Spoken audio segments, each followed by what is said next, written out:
ও নবী, চিন্তা করবেন না, কষ্টের পরেই আছে সুখ, দুঃখের পরেই আছে আনন্দ, ঠিক কিনা?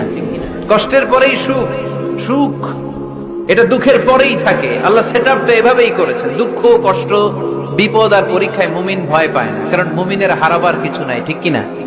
আমাদের জীবনে যদি বিপদ নেমে আসে, আমরা কি চিন্তিত হই? কথা বলেন। আমরা তখন সবর করি, কি করি?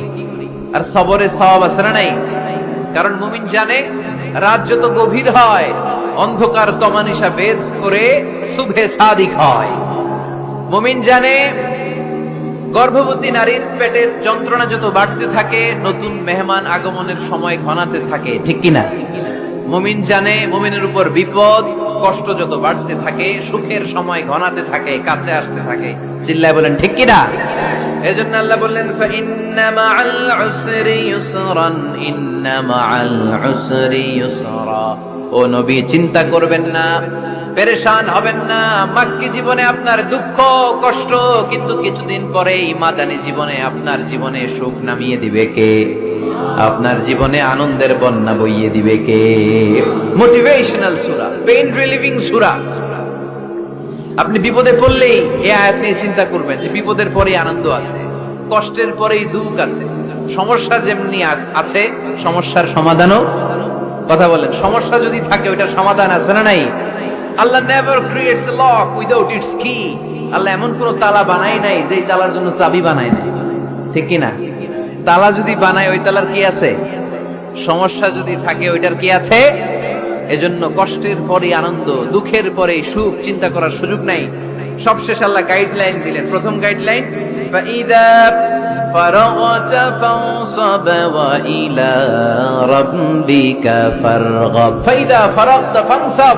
হে নবী, যখন আপনি দাওয়াতি কাজ করে করে, রাষ্ট্রীয় কাজ করে করে একটু ফুরসাত পাবেন, অবসর পাবেন, ফানসাব ফিল ইবাদা, আপনি একটু ইবাদতে মশগুল হয়ে যান, আপনি একটু দোয়ায় মশগুল হয়ে যান।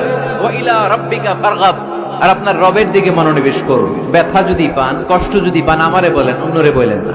কিন্তু আমরা ব্যথা পাইলে শেয়ার করি কোথায়? সবার আগে কি বুকে? ফেসবুক। কষ্ট পেয়েছি, দুঃখ পেয়েছি, কোথায় শেয়ার করি? কেউ যদি আমারে কষ্ট দেয়, আমি বদলা নিতে চাই, ঠিক কিনা? কিন্তু ইসলাম বলে বদলা না নিয়ে বদলে দাও। কি করবেন? বদলা নিও না, বদলে দাও।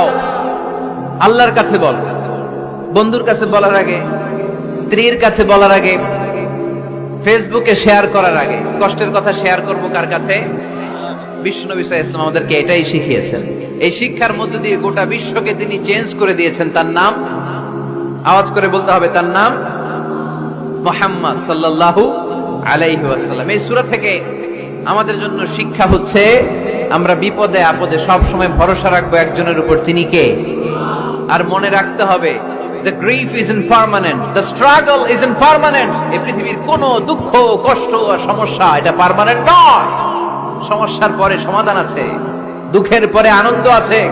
এই বিপদ পরীক্ষাগুলো আল্লাহ তাআলা আমাদেরকে দেন আমাদের কোমরকে সোজা করার জন্য, আমাদের পায়ের নিচের মাটিকে শক্ত করার জন্য।